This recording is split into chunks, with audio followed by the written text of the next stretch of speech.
Quand on pense au paradis, on imagine souvent un lieu spirituel, paisible, une union éternelle avec Dieu. Dans les textes sacrés des prophètes qui nous ont précédés, la Torah, l'Injil, l'Évangile, le paradis est présenté comme un monde où la présence divine transforme tout. La joie y est essentiellement spirituelle, et les plaisirs terrestres, notamment sexuels, ne sont pas évoqués comme faisant partie de cette éternité. Mais en lisant le Coran et certains hadiths, on découvre une vision différente, parfois troublante, un paradis où les plaisirs charnels sont très présents, où la force sexuelle de l'homme est décrite comme multipliée, et où des compagnes paradisiaques, les houris, attendent le croyant. Pour mieux comprendre, regardons ce que le Coran dit exactement. Le Coran utilise souvent des images concrètes, presque sensorielles. Rivières de miel et de vin, jardins luxuriants, palais d'or, et des compagnes appelées houris. Quelques exemples, dans la sourate 52, verset 20, il est dit « Ils seront accoudés sur des lits bien rangés, et nous leur ferons épouser des houris aux grands yeux. » Dans la sourate 56, versets 22 à 24, « Et il y aura auprès d'eux des houris aux grands yeux, semblables à des perles bien conservées, en récompense pour ce qu'ils faisaient. » La sourate 2, verset 25, annonce à ceux qui croient et font le bien qu'ils auront des jardins sous lesquels coulent les rivières, avec des épouses purifiées, où ils demeureront éternellement. Et la sourate 78, versets 31 à 33, les pieux auront des jardins et des vignes, des compagnes aux seins arrondis et d'une égale jeunesse.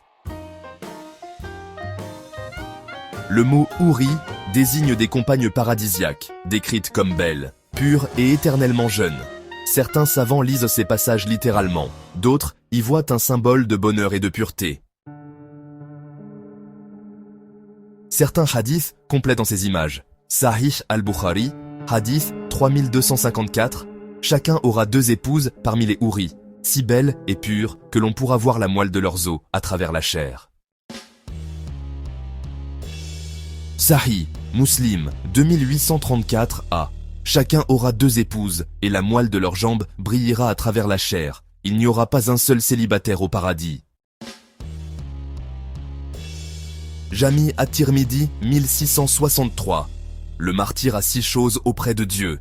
Il est marié à 72 épouses, parmi les houris aux grands yeux. Jami at-Tirmidhi, 2536. On demanda, ô messager d'Allah, est-ce que l'homme au paradis aura la capacité d'avoir des rapports intimes? Il répondit, oui, il sera doté de la force sexuelle de 100 hommes. D'autres traditions parlent de plaisirs sexuels renouvelés sans fatigue, mais leur authenticité est discutée.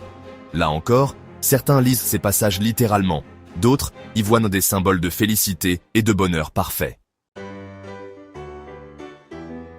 Pour mieux comprendre la différence, regardons ce que disent les révélations précédentes. Dans la Torah, le paradis ou le monde à venir est présenté comme un lieu spirituel centré sur la justice divine et la proximité avec Dieu.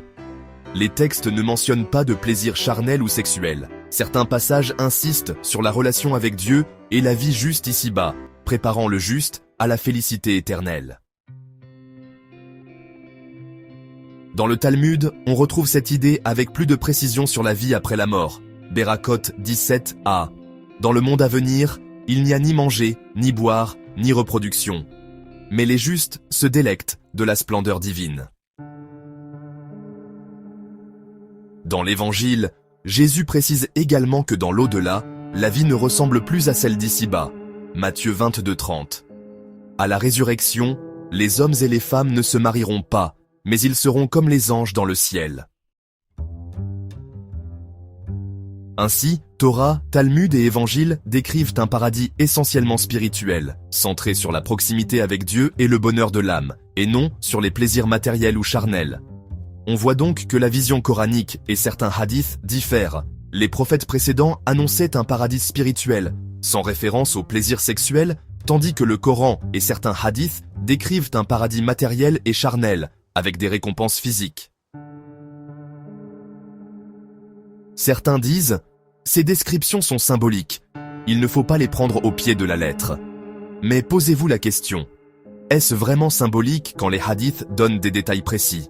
Quand ils parlent de virginité éternelle, de beauté physique parfaite ou de la force sexuelle multipliée? Peut-on vraiment appeler ça des images floues? N'est-ce pas plutôt des affirmations concrètes qui semblent vouloir être prises littéralement? D'autres disent, c'est une révélation progressive. Dieu a révélé un niveau supérieur de vérité. Oui, la révélation est progressive. Mais progressif ne veut pas dire contredire. Si on suit cette logique, on ne devrait pas avoir un message disant « pas de mariage dans le ciel », puis un autre disant « des vierges et des relations sexuelles à volonté ». En tout cas, les textes coraniques et hadithiques promettent un paradis où les plaisirs terrestres, y compris sexuels, sont présents. En comparaison avec la vision spirituelle des révélations précédentes, cela interpelle.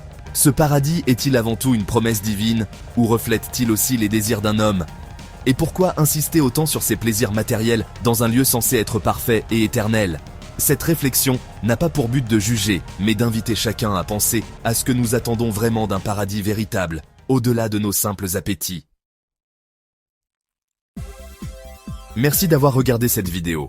Si ce sujet vous a interpellé, abonnez-vous, partagez et laissez un commentaire avec votre point de vue. À très vite pour une nouvelle exploration.